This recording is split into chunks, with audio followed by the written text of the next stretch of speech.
Now let's introduce our next speaker, Dan Assisi, who talk about achieving mental and spiritual balance, a current global challenge. Dan Assisi is an author and an international speaker who has delivered hundreds of talks and conferences on spirituality in over 60 cities on 4 continents. Known for a mix of deep thinking and witty humor, Dan takes a unique approach to spirituality that is steeped in reason to remind audiences everywhere of our spiritual nature. He's a founding member of the Spiritist Institute and of the California Spiritist Association, and hosts the Spiritist Conversations podcast. Please welcome Dan.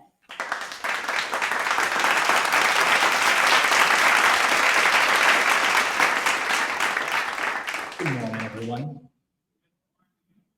It is a pleasure to be here with you today.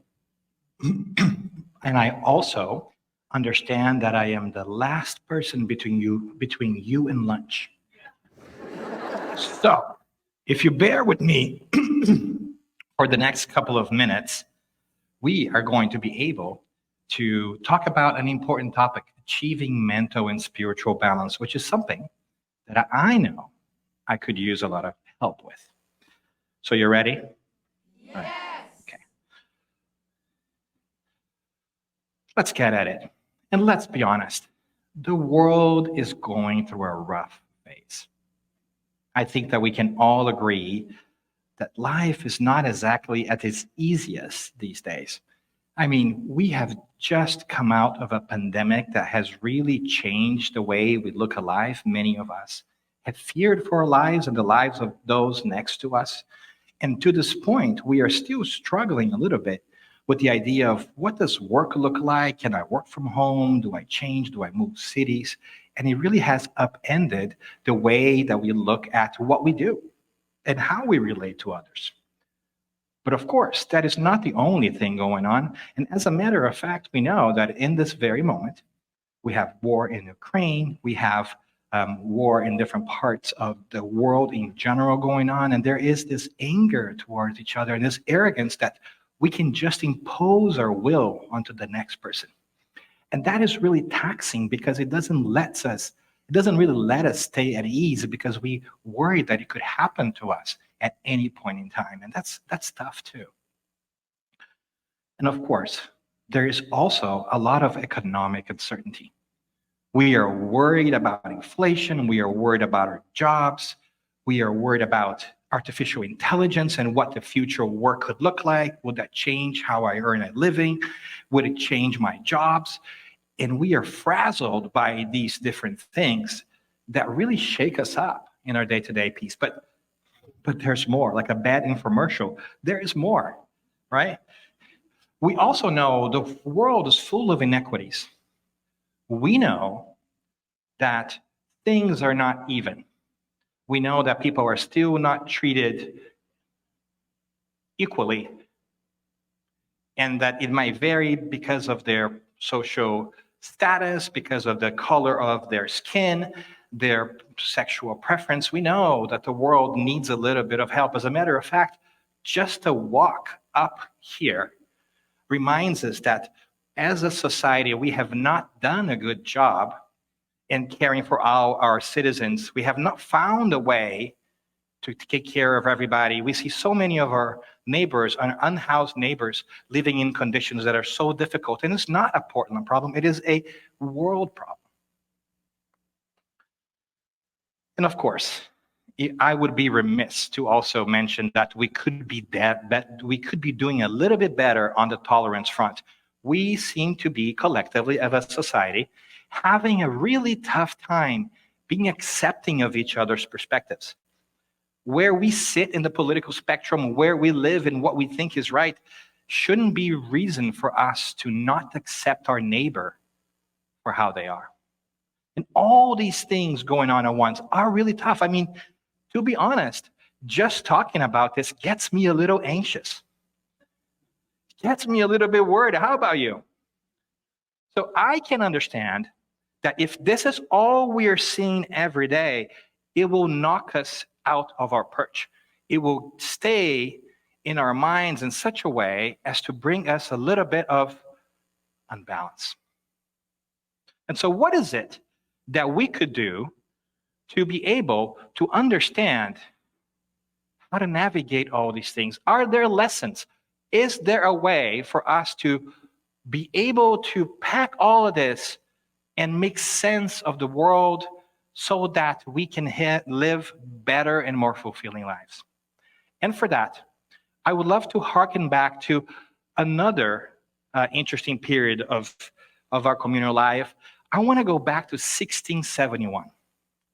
And in this particular time, I find very interesting because it was just a couple of years before, in 1666, that the Great Fire of London took place and basically wiped out 3/4 of the city of London. A little oven that was left on and baking pudding laying that caught fire in all the houses and brought great destruction to a city. And during that time, much like ours, we were trying to find out, how do we rebuild? How do we start again? How do we repurpose and re-signify life? And so a decision was made to rebuild St. Paul's Cathedral, a beautiful cathedral that has stood in Ludgate Hill in the same place since the 600s. It was burned down, and they figured they need to rebuild this. And they hired a famous architect, Sir Christopher Wren, who has built more than 50 different churches in the whole of London. And he came up with grandiose plans to build St. Paul's Cathedral that stand to this day in that location. It's a beautiful place. But what I find most interesting is that as a good architect, as a good builder, he would inspect his work every so often. And the story goes that in one particular day in 1671, he went to take stock of how the cathedral was growing and it was being built. And in his way to examining the building, he found 3 different bricklayers at work. The first one seemed really frazzled and worried. So he went to talk with him and he asked him, "What are you doing?" And the first bricklayer says, "I'm a bricklayer. I am working hard to lay bricks so that I can feed my family." And he understood his worry and he continued on. And he saw a second bricklayer that wasn't perhaps as frazzled as the first, but it was still working hard. And he asked him, "What is it that you are doing?" And he said, "I'm a builder. I am building a wall." And touched by that, he seemed to notice a third bricklayer that was a little bit more jolly, a little bit happier than the other 2 bricklayers, even though he too was laying bricks to create this new cathedral. So intrigued, Sir Christopher Wren went to him and said, "And what are you doing? Who are you?" And the third bricklayer turned to him with joy and a smile in his face and says, "I am a mason, and I am building a cathedral to the Almighty." And that is such a powerful story and is so emblematic of our days because the 3 of them were laying bricks. The 3 of them were working on the same project. The 3 of them had the same role, but they were in vastly different worlds. Because the way that they saw their work and how they went about this dictated their whole perception of what the task was in their role in the world. And I wonder if there isn't a lesson in there for us in this time and age, as we are also trying to rebuild our work. Who are we? Are we laying bricks? Are we building walls? Or are we constructing a cathedral?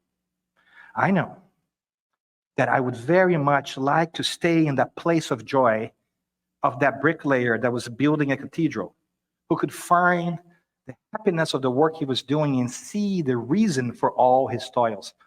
But I also know that in our day-to-day, it's hard sometimes to remain in that perspective. So what is it that we could do to have that perspective in our lives in such a way that it eases our path through the challenges of living? Well, fortunately, there are some strategies that we can think of, And some of these strategies can help us achieve balance. And this is something that research tells us. For instance, we know that connecting with others on a daily basis help us become happier and more fulfilled human beings. Human interaction helps us remember why we're here and help us work while we're laying bricks. We also know that being physically active, it's important. Research shows us that if we're in a funk, that if we're being a little bit tired, morose, a little bit sometimes depressed, that physical exercise will release hormones and endorphins that will help our body not feel trapped, but see different possibilities and contemplate the world in a better place. So physical exercise is also a component that could help you in your mental health quest. But there's more. We also know that learning new skills, doing things differently, helps us get out of our rut and helps us see different things and feel like we're going places and that we're growing. And that also aids us in our quest to maintain our balance and understand that we have an important role to play, that we're not just laying bricks, that we're building something. But we also know, this is where it gets really beautiful, and this research tells us that when we give to others, when we volunteer, when we help others, even when we are not feeling so great ourselves, we begin to feel better because we are able to take a step back from our condition and understand that there are other people also going through things, and our pain is lessened for that moment. And here's the beautiful thing, I think. We begin to realize that even in our darkest moments, even when we are struggling, we can make a difference in somebody else's life. Even when we are at our worst, we have something to give to the universe. Even when we don't know what to do, we can help build a beautiful cathedral.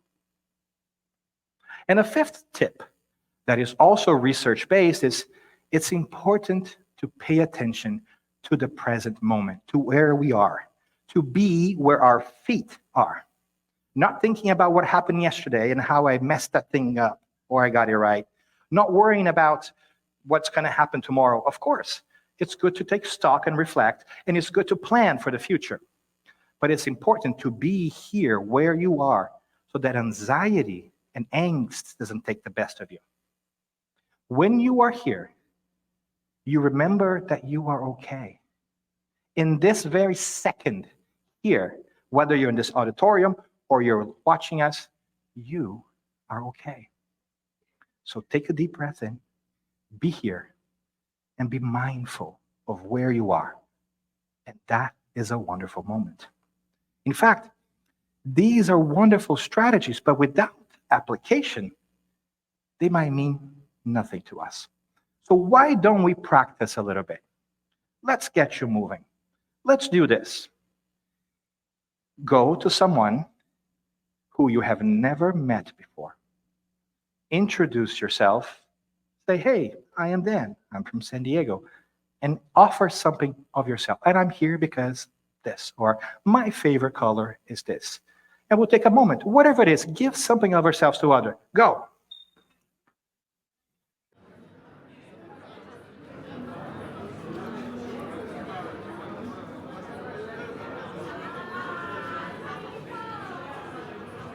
Thank you very much for being willing participants in this application of knowledge.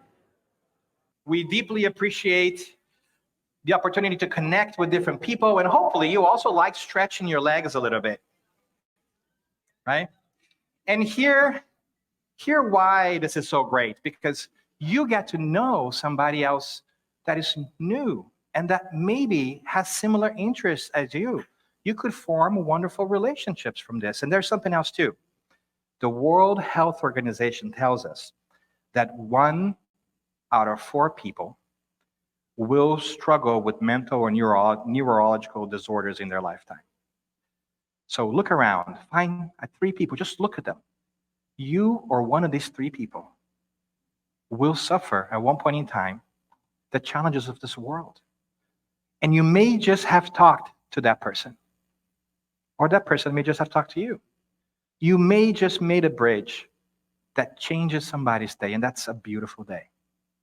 And that's the beauty of what we are trying to remind ourselves of here, which is there are strategies for achieving balance, but to be honest, there are moments in which I personally struggle in remembering them or why they should be there. There are days that I have a tough time remembering that I am more than just laying bricks in this life.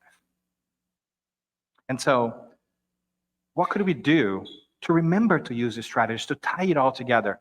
And I think this is really where I think it's great for us to put our attention in.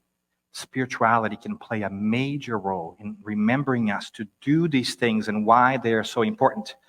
And I think that no other body of knowledge, of way of thinking, can help us understand the need than Spiritism.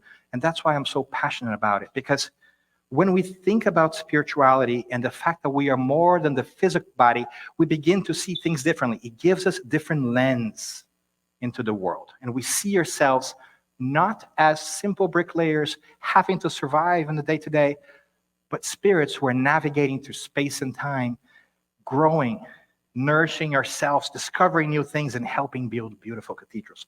It's like having a different pair of glasses. As a matter of fact, I'm a new glass wearer. Only in the past month or so, I've started to wear glasses for reading up close. And surprisingly, I realized that I really needed glasses.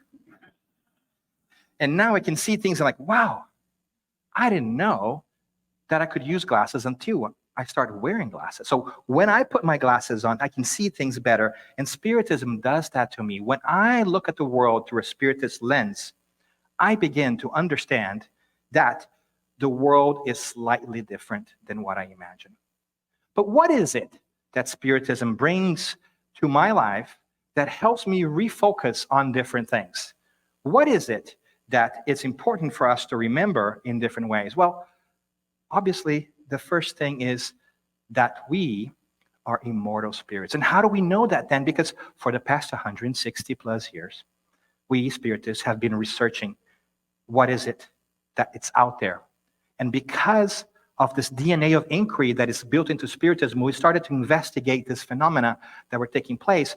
It led us to understand that the consciousness, the essence of those who had lived before us were still there, and they were trying to communicate with us. And we have spent 160 years studying mediumship, which is the process by which we can entertain these conversations to learn that indeed what we are survives this physical body and lives on.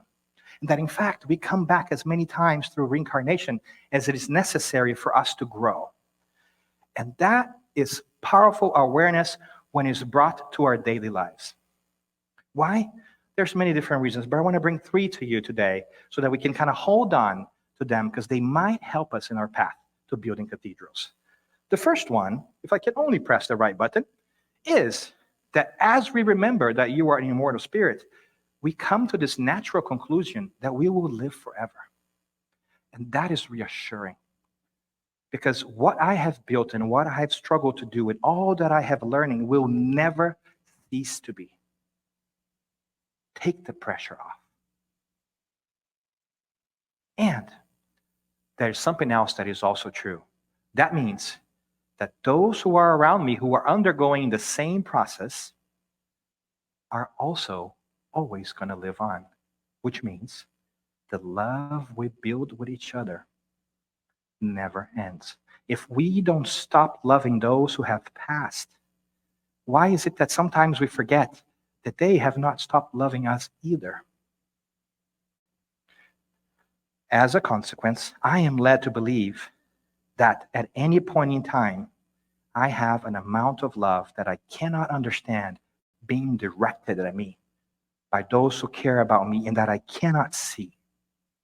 Especially if I consider that I have had many acquaintances, many relationships, many colleagues in different lifetimes too. So not just the people I know from this life, but from previous lives are also supporting me and cheering me on in my process.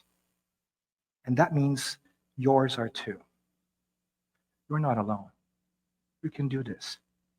And that is a powerful awareness. And there's something else that comes from that as well. And that is that you are ready for anything this world throws at you. Because we know that there is a God and there is reincarnation. Which means that you have been preparing for these challenges for many lifetimes. And you have survived all the challenges from previous lives before. I guarantee you 100% of your worst days, you've survived them. And you will survive every other day from the rest of eternity. And if there is a God, and there is a God because our spiritual friends tells us so, and it makes sense, it also means that all the challenges we face today can be solved because a kind and just God, a loving God, because that is the definition of God, will never give us a challenge that we cannot solve. Now, we may not solve it the way we want to, but there is a learning, there is a lesson to be taken from there. There is a solution in there. And that is fundamentally important. So, friends, when we think with our spiritual glasses on and begin to think of ourselves as spiritual beings, we realize that challenges are compliments. It is God saying, you can do this. You can now solve this bigger problem. Go for it. You have the resources. You have the friends. You have the ability. Do it. And that is also very incredible and very reassuring. And the last one that I want to bring here, because there are many more things that we can talk about this. We could spend hours talking about the wonderful implications of believing in an immortal life and what Spiritism has brought us. Remember, you belong everywhere because you are a child of God, created by the Creator, which means that you are an heir to all of creation, which means you can be comfortable wherever it is that you find yourselves. If you remember that, you will inherit not only the earth, but the entire universe. So wherever it is that you are, you belong. We forget that. We move cities, we move families, we move countries, and we forget, we think that we don't belong. But that is our worries, just laying bricks, not building cathedrals. But when we remember that we are immortal spirits, then it becomes a little bit easier for us to contemplate the idea that indeed we can be okay wherever we are, that we have love wherever we are, and that we can overcome whatever comes our way at any point in time, wherever we are. And that, my friends, makes it a tiny bit easier for me to breathe, to stop and connect with others, to remember I have to take care of my physical body, which is a wonderful vehicle for learning, that I should learn new skills because I'm going to use them not only now, but in lives to come. So it's not a waste of time. And that when I help give to others, I might also be giving to myself. Because today, I might be in a position to be able to give, and tomorrow, I might be in a position to receive.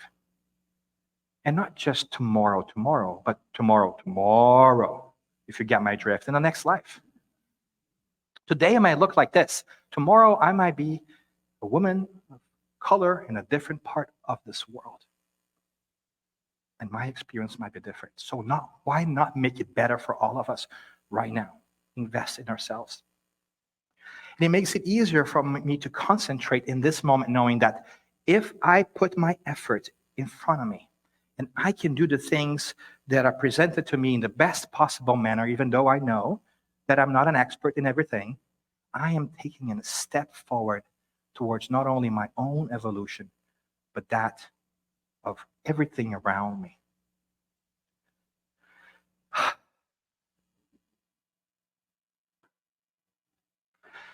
I'm going to do this again. I release, and I'm present, and I'm grateful. And I begin to understand that I can truly take a different perspective onto laying bricks in life. And so, what cathedral will you build? What will you do with the bricks that life brings to you today. It is okay for you to lay bricks. It is okay for you to build walls. But do not forget that you're also building a cathedral, that you are creating something special. And it doesn't have to be a monumental cathedral like that St. Paul's. When you are raising your family with love and preparing your kids for the future you are giving to the world, you are building a cathedral. When you are doing the best at work, whatever work it be, and you're bringing love and you're making it with care and improving things for yourself and for others, you are building a cathedral. When you are volunteering your time to help those who are in need, whether by talking with them or giving some of your money to different causes and helping if you cannot be there, you are helping build a cathedral. When you're thinking about how to improve yourself and allow yourself to pardon yourself and accept yourself for who you are, and understand that the things you've done are now in the past and you are given a choice to do things differently for the future, you are building a cathedral. And that sometimes, it's something that makes me a little bit more at ease and reminds me that I need to pay attention on what truly matters. And when I do that, the world becomes a little bit easier. Mind you, I'm still going to have to build. But laying those bricks becomes a little bit lighter, a little bit better, because I know what the end product is, and it is beautiful. So the calling today that I urge us to make space for in our hearts is, how will we use the bricks that life presents us with the skills that we have to build the cathedral we think should be built? Because deep down inside we know. And I think that is the invitation that has been lingering for 2,000 years, when we have this incredible Spirit, Jesus, the Christ, the sent one, the Messiah, who is a spirit of an incredible understanding and wisdom that came to show us how to live, not just a physical life, but transcend this moment. And that is why sometimes I like to bring a different picture of what the Christ traditionally is associated with. This is a picture painted by a young painter at the time, I think she was 9, a Chieni. It's called The Prince of Peace. How Jesus looked physically, it's not important. But it's important for us to re-emerge our idea of what Christ and religion and spirituality is. To transform that which we had received and may no longer suit us to something more accepting, more encompassing, that help us build cathedrals, not walls that will divide us. Because we sometimes do that. In our desire to mean something, to have a purpose, we feel sometimes that if I build this wall, I will shut these people and this will be okay for me because there's not enough. That is not true. Because once we put our goggles in, once we see spiritually, we know that there's more than enough, that you are enough, and that everything is going to be okay because there is an architect who laid the plans for the cathedral we are building. So today, in this day and age when there are so many things that will compete for your attention and will trouble you in many different ways and call you to have values that perhaps are not as important as they seem to be, and things that will wane and go away with time, focus on the immortal. Remember on that which would outlast what you do, the character you build, and the cathedral that you are helping create, which are everyday actions. And as we do that, my sincerest hope to you is that your mental and spiritual balance will come into focus, and you will find that navigating this world is a lot easier than we previously thought. And we will have both the satisfaction, the joy, and the pleasure of working towards something greater and more beautiful than we could ever imagine. And today, we start by laying a single brick at a time. So I look forward to seeing what cathedral you have built and what we'll continue to do in the future, and help you along the way if we can. Thank you, and peace be with all of us.